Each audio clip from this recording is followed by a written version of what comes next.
E agora que você já colocou um pouquinho mais de cultura dentro da sua cabecinha, que tal saber um pouco mais sobre ela? Isso é o que nós vamos fazer na série que faz a sua cabeça. Meu Deus. Mitos e verdades.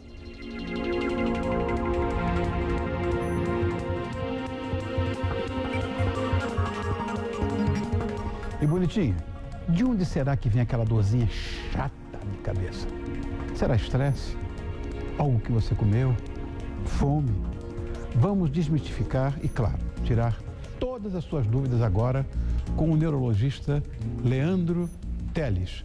Boa noite, doutor Leandro Teles. Não precisa se levantar, por favor, fica aí, está na sua casa. Obrigado, querido. Eu que agradeço. Tão jovem e numa especialização que eu acho tão complexa. Não tem especialidade mais complexa, eu acho, do que mexer com neurônios, mexer com a cabeça. Meu Deus do céu. Parabéns pela sua escolha. Eu agradeço. É realmente uma especialidade complexa, mas ao mesmo tempo fascinante. Cheia de perguntas, com algumas respostas. A gente está sempre buscando mais e mais conhecimento. E hoje, inclusive, nós estamos aí com Mitos e Verdades, que é uma série que tem tido muito sucesso, inclusive no campo da medicina. A última vez nós fizemos com Marcelo Cunha, oftalmologista, que desmistificou um monte de coisa também de mito e verdade.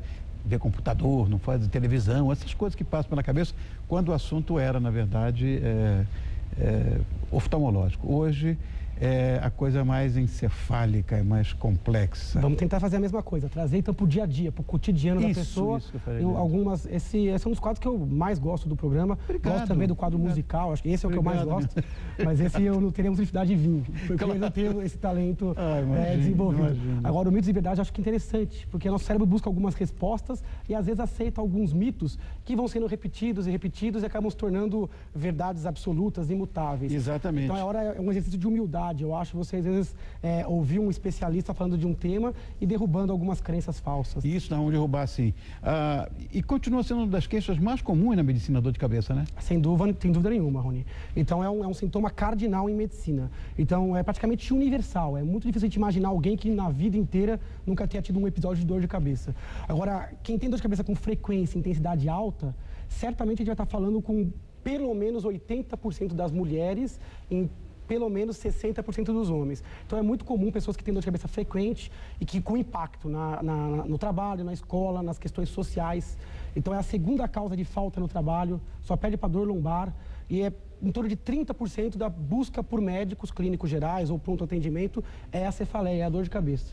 Eu vivo inclusive um drama desse porque o meu melhor amigo, que por coincidência é meu irmão, fomos gerados pelo meu pai e minha mãe, mas é meu melhor amigo, é arquiteto. Ele tem uma dor de cabeça constante que não passa, uma coisa pavorosa, se enche de analgésico, tudo, é uma coisa complicada. Vamos tentar, talvez, resolver o problema dele e de tantas pessoas como ele. Ele não está sozinho, tem uma multidão aí. Falei para ele.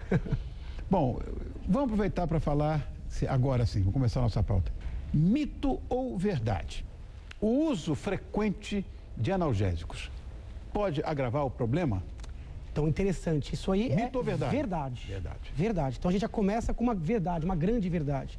Então, o analgésico comum, esse que a gente compra na farmácia, ele deve ser usado para patologias, primeiro, com diagnóstico definido e patologias agudas, autolimitadas. O cara quebrou uma perna, ele vai engessar a perna, enquanto cicatriza, vai usar o analgésico. O problema é que grande parte das dores de cabeça não são patologias agudas, que vão acabar daqui a 1 mês, 2 meses, são patologias crônicas. A pessoa vai ter uma predisposição a ter dor. Então, aquele comprimidinho, ele vai aliviar a dor volta. Ele toma de novo, alivia a dor volta. O analgésico simples, ele faz a dor voltar com uma frequência cada vez maior. A pessoa pode até ter um alívio na intensidade, mas cada vez o remédio vai fazer menos efeito, vai se habituando. Então, dá uma coisa que a gente chama de efeito rebote.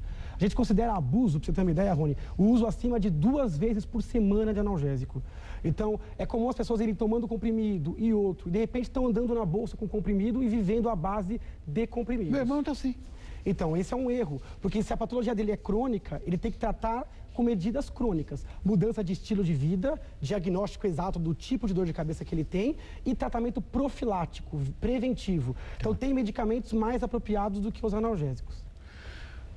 Bom, outra. Mito ou verdade? Dores mais fortes são indício de doença mais grave? Mito. Então aí nós temos um mito clássico em dor de cabeça. É muito comum as pessoas falarem, mas é só uma dorzinha de cabeça, então não deve ser nada, né? Então o que diz a gravidade não é a intensidade da dor, e sim a causa da dor. Então, se a dor de cabeça é causada por uma doença grave, ela é grave. Se causada por uma doença não grave, ela não é grave. Então, a causa é importante. E para o médico dizer a causa, ele precisa saber a história. Então, como é que dói, aonde dói, em que situação melhora, piora. Precisa saber o contexto, qual a idade, o sexo, a história de vida do paciente, examiná-lo e, eventualmente, em alguns casos, pedir um outro exame. Então, às vezes a dor da enxaqueca pode doer mais do que um tumor cerebral, pode doer mais que uma meningite. Não é a intensidade que diz a gravidade. Então, procurar o médico mesmo para dores mais leves, porque pode realmente ter um diagnóstico ou um alívio mais rápido. Mito ou verdade? Quando a pressão arterial aumenta, cabeça dói. Mito. Esse é um mito complicado, porque esse já está muito enraizado na cultura dos leigos, né? Então, por muito tempo, até os médicos tinham essa dúvida. Será que a pressão aumenta e a cabeça dói, né? Então, a pressão aumentada na cabeça. O leigo, às vezes, tem uma ideia de que é uma panela de pressão, ou de que a pressão alta dilataria os vasos, né? Muito pelo contrário. Então, a gente tem mecanismos e o cérebro ele fica protegido da dor. Então, a hipertensão, infelizmente, Rony, é uma doença assintomática, silenciosa, sorrateira. A pessoa só vai identificar, se for esperar sintoma, quando tiver uma complicação. Uma angina, uma dissecção. Eu queria aproveitar essa oportunidade, porque eu não posso deixar de passar isso, porque essa coisa dos leigos, se autodiagnosticar, existe uma crença apenas nesse país, apenas no Brasil, de que isso é fígado. Por favor, explique que fígado não dá dor de cabeça, que as pessoas insistem com isso e todo neurologista fala, que bobagem é essa? Que fígado vai dar dor de cabeça. Não, aí o coitado do fígado realmente não tem nada a ver com a história. Então é muito comum o brasileiro falar isso, quando tá nauseado, quando tem um gosto amargo, meu fígado não tá bom hoje. Dor de cabeça é o fígado. Dor de cabeça é clássico. Esse mito surgiu do fígado pela enxaqueca. A enxaqueca, além de dor de cabeça, ela gera muita náusea, muita indisposição gástrica, às vezes realmente refluxo, gosto amargo, diarreia, e o fígado entra de gaiato. Na verdade, a enxaqueca é uma doença cerebral que dá dor e náusea. Então, o estômago é um órgão alvo da enxaqueca, não é a causa. E o fígado não tem nada a ver com isso. Bom, mito ou verdade? Dor de cabeça pode ser sinal de miopia. Mito. Outro mito. Hoje a gente está tocando na ferida mesmo, tem um monte de gente irritada comigo em casa. Então, esse é um mito. Na verdade, assim, a miopia, de modo geral, tanto a miopia, a hipermetropia também, que é a dificuldade de ver de perto, a miopia, a dificuldade de ver de longe, são coisas extremamente comuns na população. Tanto quanto a dor de cabeça. Então é muito comum. E hipermetropia aqui do seu lado, aqui o palibula. O seu está escondido, o meu está aqui já no rosto explícito. A miopia realmente tem esse mito, né? Então é muito comum, às vezes a criança, o adolescente, está com muita dor de cabeça. Então procura o oftalmologista antes de procurar o neurologista. A miopia dá dificuldade de enxergar, mau rendimento escolar, a pessoa tem que se aproximar. Eu não vou dizer que uma miopia grave e um cara que está há muito tempo assim tentando ler de longe, estão lutando com então não pode dar um discreto desconforto ou peso sobre os olhos. Mas dor de cabeça não. Mas dor de cabeça intensa e frequente, não. Uma outra coisa, uma simpatia que existe no Brasil, o negócio de cortar rodela de batata e botar na cabeça. Então, mito ou verdade? Rodela de batata crua na testa ou na têmpora melhora a dor de cabeça? Mais um mito, Rony. Então não sei quem foi de onde saiu esse mito. Talvez algum quitandeiro tenha bolado para vender um pouquinho mais de batata. Porque esse mito, na verdade, o que acontece é uma coisa interessante. O frio da batata, ele é analgésico. Então, o frio, ele sim é analgésico. Agora, não é a batata em si. Então, entendi. Pode ser outro legume, pode ser pepino, até para quem as mulheres que gostam, às vezes, de tratar nos olhos, olheira, né? E tal. Ou pode ser mesmo uma bolsa de água gelada, tem o mesmo efeito. Não tem nada na batata que possa ser absorvido pela pele e alterar realmente a dor. A batata está de gaiato aí. Mito ou verdade? Após a menopausa, a enxaqueca desaparece? Esse é um mito, Rony. É um mito parcial. Então, as mulheres têm mais enxaqueca do que os homens e o culpado disso é o estrógeno. Não a presença do estrógeno, mas a oscilação do estrógeno. Quando o estrógeno sobe muito ou cai muito, a mulher tem mais dor de cabeça. Por isso da famosa piora pré-menstrual. Tá. Então, essas mulheres que têm muita dor na época pré-menstrual ou que só têm dor na época pré-menstrual, essas realmente melhoram na menopausa. Mas isso não é universal. 50% das mulheres melhoram, aí vai ter algumas mulheres que vão ficar igual, em torno de 30%, e 20% podem até piorar depois da menopausa. Então, esse é um mito. Mito ou verdade? Sinusite crônica causa dor de cabeça? Mito. Então, Também? já falamos da hipertensão, da miopia e agora a sinusite. Acho que era o último grande mito que a gente precisa derrubar. Então... Pera, que foi? Você fazer a pergunta novamente. Da sinusite. Ah, tá.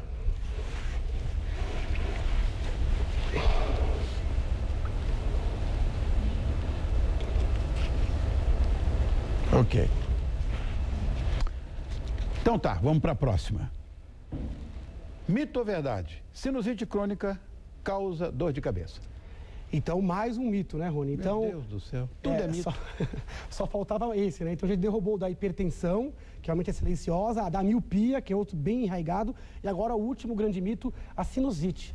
Então, é muito comum as pessoas falando, eu tenho sinusite crônica. Então, vamos deixar bem claro, a sinusite é uma inflamação nos seios da face, que ficam na cabeça. Então, ao lado das bochechas, entre os olhos. Entre os olhos, é. A sinusite aguda, aquela bacteriana, tem entre seus sintomas dor. Então, inflama, a pessoa tem dor na face, geralmente bem localizada na face, não na cabeça difusamente. E tem também secreção, geralmente espessa, febre, mal-estar. É uma doença infecciosa que deve ser prontamente diagnosticada e tratada com antibióticos e, eventualmente, com anti-inflamatórios. Isso é diferente daquelas pessoas que têm dor de cabeça com uma certa frequência, regularmente. Então, a sinusite crônica, aquela que geralmente é de cunho alérgico, muito infrequentemente de origem infecciosa, ela geralmente dá coriza clara, coceira no nariz, espirros, não costuma explicar a grande parte das dores de cabeça intensas que levam o paciente ao hospital. Todo mundo aqui me pediu para perguntar para você, Leandro, se estresse causa dor de cabeça. É uma pergunta excelente. E aí também é parte mito, parte verdade. Para quem tem predisposição genética, a enxaqueca, a cefaleia tensional, o estresse pode precipitar uma crise. Então, quando você está com estresse no trabalho ou na sua vida sentimental, você pode desencadear uma crise. Agora, o estresse não é a causa da dor. Então, é muito comum pessoas que passam o estresse que foi e não têm dor de cabeça. Também é extremamente comum pessoas que às vezes têm dor no final de semana ou nas férias. Então, o estresse é um dos possíveis desencadeantes da dor. Não é o único e também não explica a gênese da dor. Leandro Teles, este jovem médico com uma especialização bastante complexa, que é a neurologia, hoje nos deu aqui uma lição em relação aos mitos e verdades ligados à cefaleia. E eu queria saber como é que as pessoas podem entrar em contato contigo. Bom, para quem que tiver ficado com alguma dúvida, ou quiser mandar mais alguma dúvida, algum mito ou alguma verdade, ou quiser ler algum texto sobre o assunto, eu posso disponibilizar o site. Tá. Então, que é www.leandroteles, tudo junto, com l.com.br. Estou à disposição querido. De vocês e dos seus telespectadores. Obrigado por ter vindo. Volte sempre. Eu que agradeço. Ei, dor de cabeça. Você viu, bonitinha? Ficar muito tempo também sem comer é uma coisa que eu não perguntei. Pode dar dor de cabeça também.